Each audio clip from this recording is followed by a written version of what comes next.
Dalam ibadah kita minggu kedua Advent sore hari ini tertulis dalam kitab Mazmur pasal 85 ayat 9 sampai dengan ayat 14. Demikian firman Tuhan.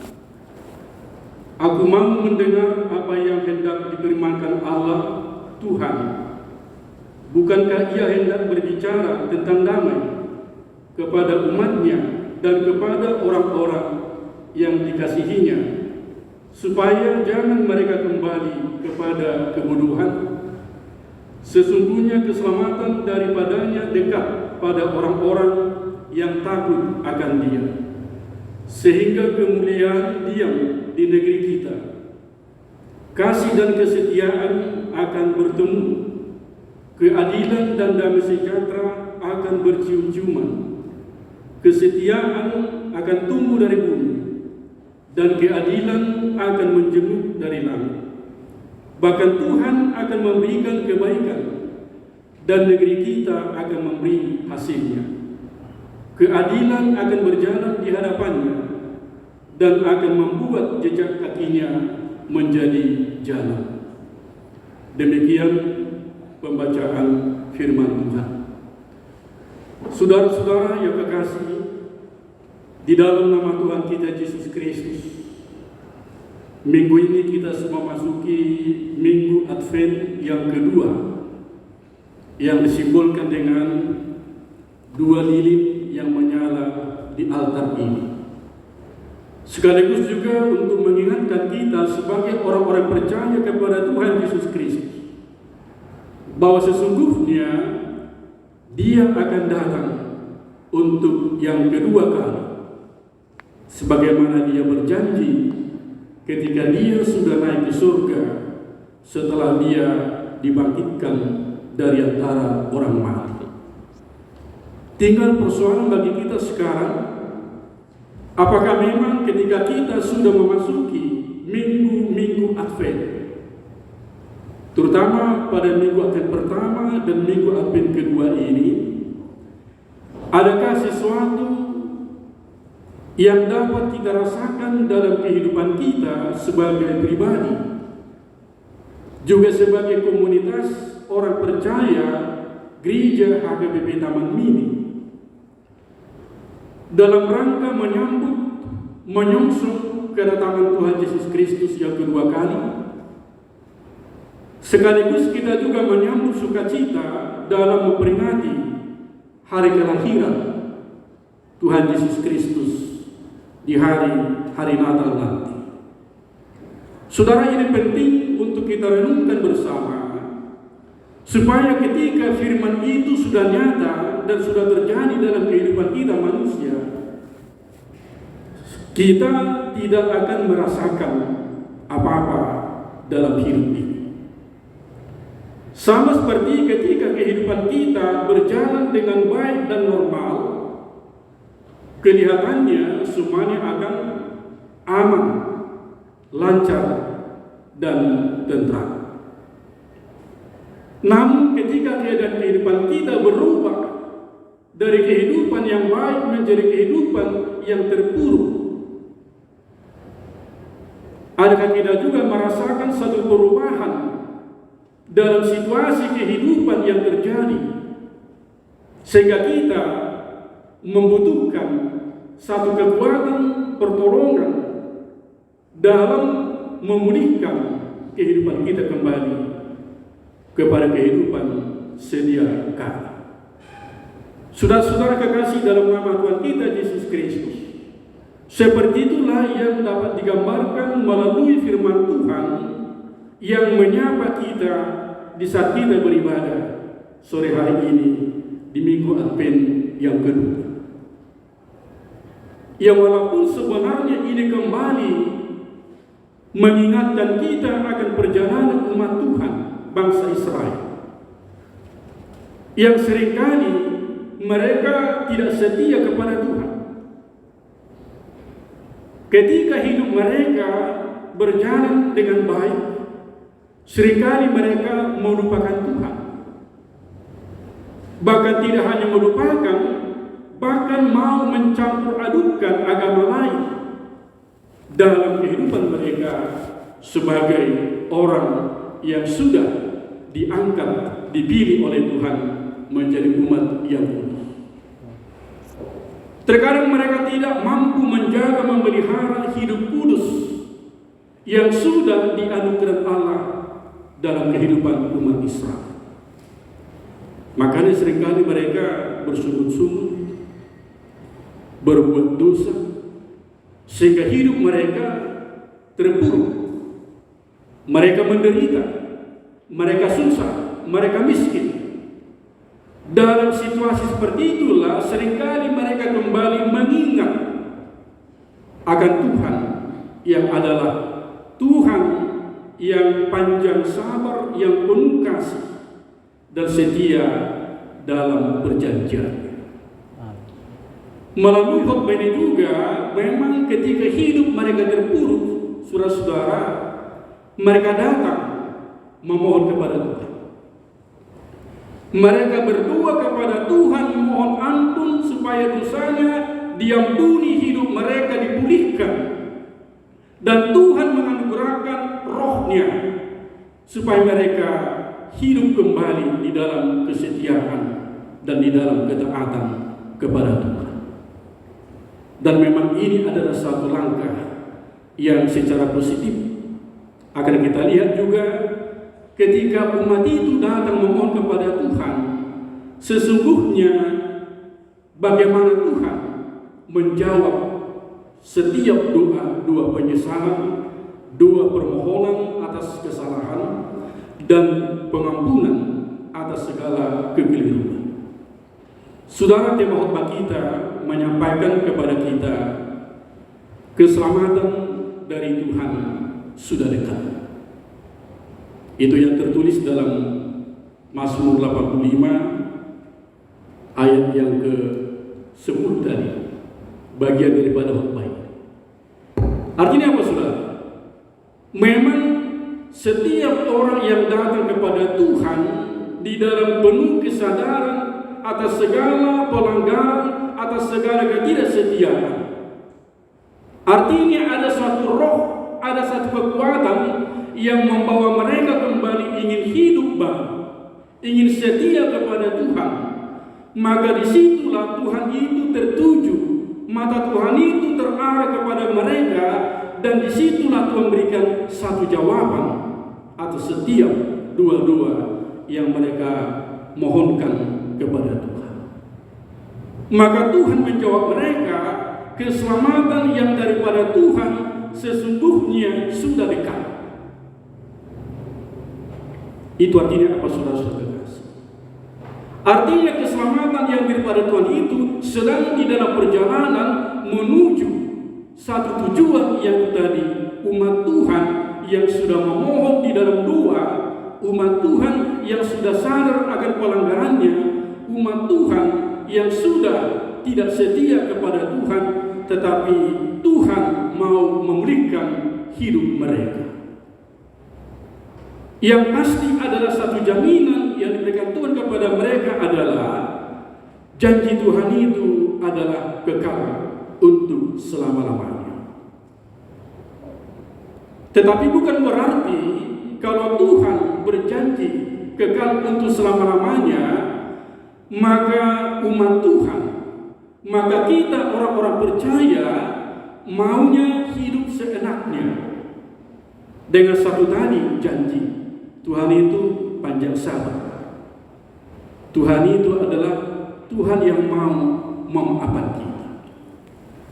Ketika janji Tuhan akan datang, ketika Tuhan akan memulihkan hidup mereka, berarti harus ada komitmen, harus ada pengakuan yang kuat bahwa mereka tidak akan kembali lagi kepada kebodohan masa lalu. Mereka tidak akan kembali lagi melakukan perbuatan-perbuatan yang tidak terpuji di hadapan Tuhan. Itu artinya apa, saudara? Berarti menerima keselamatan yang daripada Tuhan adalah menyerahkan secara totalitas hati, jiwa, pikiran, dan seluruh kehidupan kita secara benar dan sungguh-sungguh, lewat pimpinan, lewat pertolongan, dan lewat kuasa Tuhan. Maka disitulah saudara kita mengalami hidup kita sedang di dalam proses untuk diubah menjadi orang-orang yang setia, menjadi orang-orang yang taat kepada Tuhan, dan menjadi orang-orang percaya yang menjadi alat di tangan Tuhan melakukan pekerjaan kebenaran, keadilan, dan mendatangkan cinta kasih, damai sejahtera di mana kita berada di hadirat Tuhan. Kalau demikian saudara kekasih dalam nama Tuhan kita Yesus Kristus, kira-kira ada bayangan apa yang ada dalam hidup kita yang sedang menantikan keselamatan yang daripada Tuhan di dalam Yesus Kristus?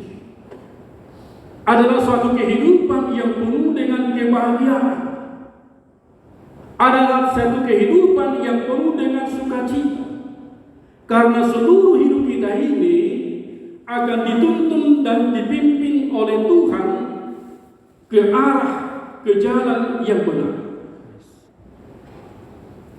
Maka firman ini juga mengatakan bahwa jejak kaki Tuhan itulah menjadi jalan yang harus diikuti.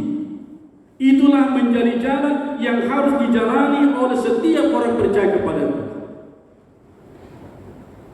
Maka berjalan bersama dengan jalan keselamatan di dalam Tuhan Yesus Kristus akan memampukan kita memahami dan merenungkan serta mengerti diri kita ini, bahwa sesungguhnya hidup kita di dunia di mana Tuhan masih berikan kesehatan adalah untuk menjadi alat di tangan Tuhan. Supaya apa saudara? Supaya keselamatan dan anugerah penebusan Allah di dalam Tuhan Yesus Kristus tidak lagi hanya milik kita secara pribadi, tetapi sesungguhnya keselamatan itu adalah untuk semua orang, untuk seluruh dunia ini. Jadi oleh karenanya saudara, kita juga dipanggil dan diutus oleh Tuhan dalam satu kekuatan tadi, di dalam kuasa Roh Kudus, menjaga, memelihara hati kita, menjaga, memelihara pikiran kita. Namun menjadi persoalan adalah ketika kita sudah menyambut, ketika kita sudah bersiap menyambut kedatangan Kristus, adakah hati kita masih terpecah? Adakah keraguan itu masih terbersih dalam jiwa, dalam pikiran, dalam perasaan? Karena biasanya saudara, menunggu atau menanti bukanlah pekerjaan yang gampang, pekerjaan yang mudah. Sering kita mendengarkan menunggu atau menanti adalah suatu pekerjaan yang membosankan dan tidak menyenangkan. Itu hanya berlaku ketika yang kita nantikan dan yang kita tunggu tidak jelas. Tetapi ketika kita sudah mengetahui dengan jelas dan pasti dan sungguh bahwa yang kita tunggu, yang kita nantikan adalah Dia juru selamat manusia, Dia adalah jalan kehidupan, Dia adalah sandaran kehidupan kita, Dia adalah penopang, Dia adalah pendukung, Dia adalah juga yang memberikan berkat dalam hidup kita. Saudara, seberapa lama pun waktu yang kita butuhkan dalam rangka menantikan itu, saya yakin percaya saudara tidak akan pernah bosan, tetapi senantiasa bersemangat, senantiasa tetap di dalam kekuatan. Sama seperti satu contoh yang sangat sederhana, ketika orang tua ini kepada anak-anak kita berjanji, nah nanti kalau kami sudah Natalan lah, pasti Bapak Ibu akan beli baju baru. Tanggal berapa kamu Natalan? Oh, tanggal segini Pak. Ya. Sejak kita berbicara kepada anak masalah Natal, pasti anak ini akan ada sukacita. Walaupun saudara-saudara kekasih, namanya anak, pikirannya kan terkadang tidak utuh. Pikiran terkadang terpecah. Hanya pada saat kita berbicara, dia semangat. Tetapi ada hal yang mungkin kita pasti lihat. Anak-anak ini akan selalu menanyakan, Pak, sudah dibeli bajunya, baju Natal. Pak, sudah dibeli ini. Berarti dia di dalam persiapan itu memang benar-benar ingin menerima sesuatu yang membahagiakan hidupnya melalui berkat yang mereka tumpah di keluarga. Gambaran seperti itulah yang mau kita alami dalam hidup kita saat kita menjalani masa-masa Advent nanti sampai dengan Advent yang keempat. Walaupun saudara, di dalam masa-masa Advent itu kita juga sudah merayakan hari peringatan kelahiran Tuhan Yesus Kristus. Dan memang sepanjang tahun ini tetap akan menjadi suatu perdebatan, kalau saya katakan perdebatan, satu pertanyaan yang berulang-ulang mengatakan seperti ini. Bolehkah orang Kristen, orang percaya kepada Yesus merayakan Natal pada masa Advent? Bolehkah orang Kristen, orang percaya pada Yesus bernatal sebelum hari Natal? Saudara kekasih dalam nama Yesus Kristus, kalaupun pertanyaan ini setiap Desember selalu kembali tergulir, saudara, kita tidak perlu persoalkan boleh atau tidak. Satu jawaban yang pas bagi kita adalah kita sedang merayakan peringatan, bukan lagi peristiwa pertama terjadinya kelahiran Yesus di Bethlehem di kandang. Yang artinya sepanjang waktu sebenarnya kita harus bisa menggelorakan, menyatakan, memperlihatkan bahwa kita bernatal. Karena tadi itu adalah anugerah, keselamatan, berkat. Jadi jawaban itu sekaligus mematahkan berbagai pandangan orang boleh bernatal setelah tanggal 25 Desember ke atas. Saudara kekasih dalam nama Yesus Kristus, kita tidak boleh membatasi sukacita bersama. Dan memang jangan hanya pada momen-momen peringatan Natal itu kita orang Kristen ini, seperti saya katakan tadi pagi di khotbah streaming di sekolah minggu, seringkali digambarkan Kristen kapal selam. Sewaktu-waktu bermusim, musim Natal muncul ke permukaan. Habis Natal tahun baru, hanyut lagi tenggelam sampai ke dasar. Sebenarnya firman Tuhan ini mengatakan kepada kita bahwa menantikan dan juga bersuka cita menyambut anugerah Tuhan adalah tidak pernah dibatasi waktu dan tempat. Dimanapun kita berada dan kapanpun waktunya, kita selalu mengingat keselamatan sudah dekat. Artinya ada satu janji yang harus Tuhan nyatakan kepada kita. Memang semua yang tercipta dan diciptakan Tuhan semua akan berlalu. Hanya satu kekal, firman Allah kekal untuk selama-lamanya. Dan inilah akan membawa kita, mengangkat kita seturut dengan iman pengharapan kita bahwa hidup kita bukan berakhir dan diakhiri di dunia. Kita di dunia sebagai musafir. Kita berada di dunia sementara waktu.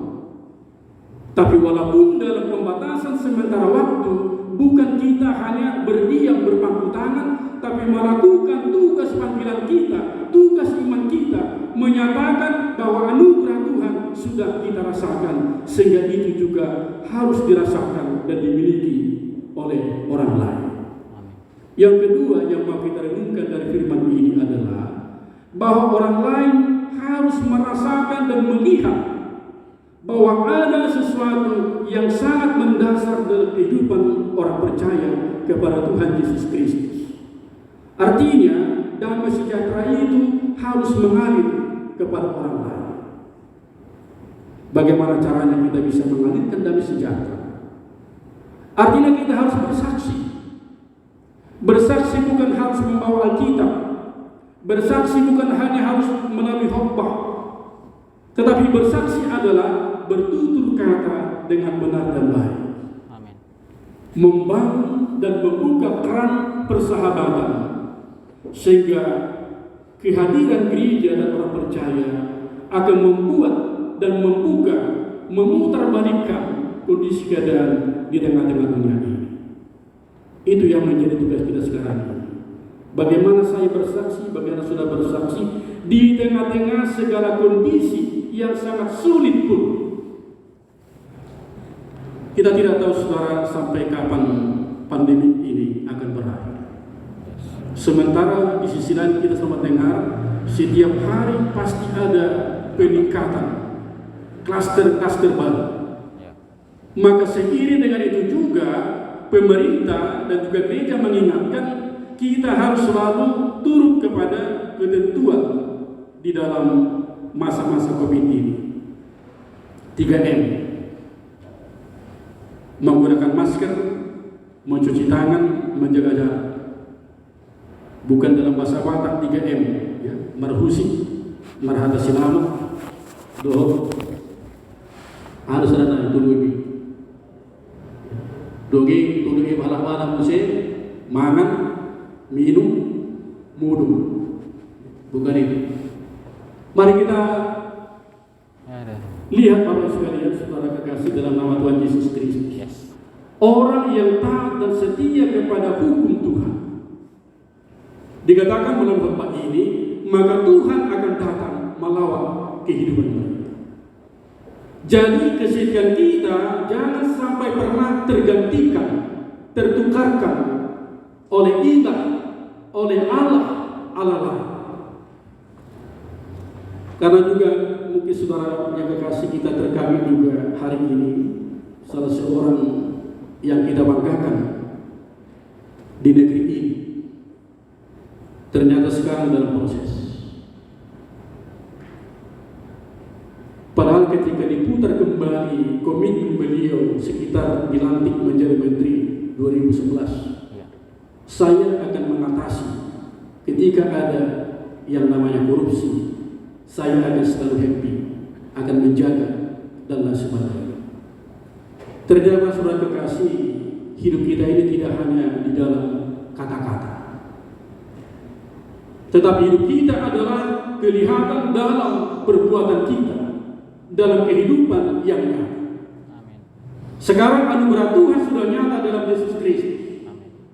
Hanya ketika dia akan datang kedua kali, dia sendiri pun Yesus sebagai anak Allah dikatakan kesaksi firman Tuhan, dia juga tidak tahu kapan waktunya.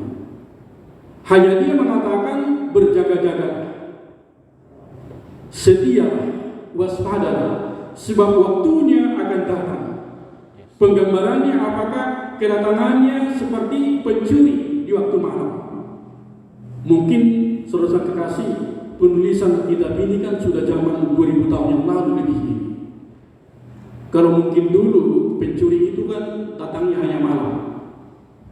Tapi seiring dengan perjalanan waktu, sekarang ini pencuri malam mungkin sudah sedikit. Sudah beralih pencuri secara terang-terangan. Apakah pagi, apakah siang, apakah sore, dan selanjutnya. Tapi itu juga menyerukan dan menyuarakan kepada kita menyambut Yesus, menjadi setia kepada Yesus. Harus tetap kita menyerahkan hidup kita secara totalitas, sebab kita tidak berdaya melepaskan hidup kita dari segala himpitan, permasalahan, pergumulan hidup dan kesusahan. Kita hanya terkadang banyak mengeluh. Di samping kita banyak mengeluh, banyak kita juga berkata-kata. Dan akhirnya membawa kita kepada bermimpi. Ketika kita bermimpi mendapatkan berkat yang secara spektakuler, ketika kita terbangun ternyata hanya mimpi, kita kecewa. Saudara, kita tidak berjalan di dalam mimpi, di dalam bayangan, tapi kita berjalan di dalam satu kenyataan hidup. Dan Yesus mengatakan, selama kita berada di dunia, memang ada dikatakan di situ yang sehat dan yang sakit, yang miskin dan yang kaya, yang kuat dan yang lemah. Itu selalu kita hadapi. Tapi satu jaminan bagi kita saudara, tapi yakinlah saya sudah mengalahkan itu semua. Artinya jaminan yang dikatakan Yesus sebagai firman yang hidup itulah menjadi jaminan hidup kita sekarang ini. Maka hati kita, pikiran kita juga, mata kita juga harus selalu terarah ke atas. Sebab dari ataslah kita menantikan kedatangan Dia yang adalah agung mulia dalam hidup ini. Biarlah Bapak sekalian, saudara kekasih, di minggu Advent yang kedua ini, hati kita benar-benar dipersiapkan kembali untuk bersama berjalan dengan Yesus. Pasti kita akan diarahkan dan dituntut ke jalan hidup yang benar. Oleh karenanya firman ini mengingatkan, jalanilah jalan telapak Yesus sehingga kita akan kuat dan tidak pernah goyah sekalipun kita diperhadapkan ke dalam berbagai tantangan pergumulan yang berat.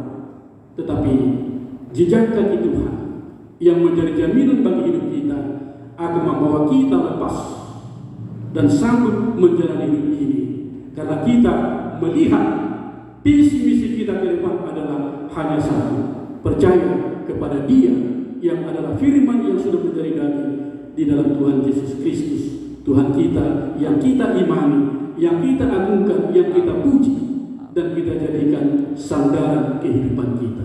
Tuhan memberikan kita semuanya. Amin. Kita berdoa. Terpujilah Tuhan, Engkau di dalam Yesus Kristus yang senantiasa menyerukan, menyuarakan kepada kami lewat firman-Mu, agar kami mampu menjaga hati, menjaga pikiran, dan mengarahkan hidup kami hanya ke dalam tangan pengasihan. Sehingga di dalamnya Tuhan kami mampu untuk menantikan kedatangan-Mu, tetapi tidak hanya berpangku tangan dalam menanti kedatangan-Mu, tapi juga kami Tuhan harus berkarya, harus beraktivitas dan bekerja. Tetapi semua yang kami kerjakan itu Tuhan, biarlah juga untuk memampukan kami dan menuntun kami tetap berjalan di jalan kebenaran. Bapa, berkati seluruh jemaat-Mu, terutama yang beribadah pada sore hari ini. Apapun yang menjadi pergumulan dan tantangan hidup pribadi lepas pribadi, juga dalam masalah pendidikan, masalah pekerjaan, masalah kehidupan, kebersamaan dengan keluarga, juga masalah kebersamaan dengan saudara-saudara mereka yang sudah saling mengasihi.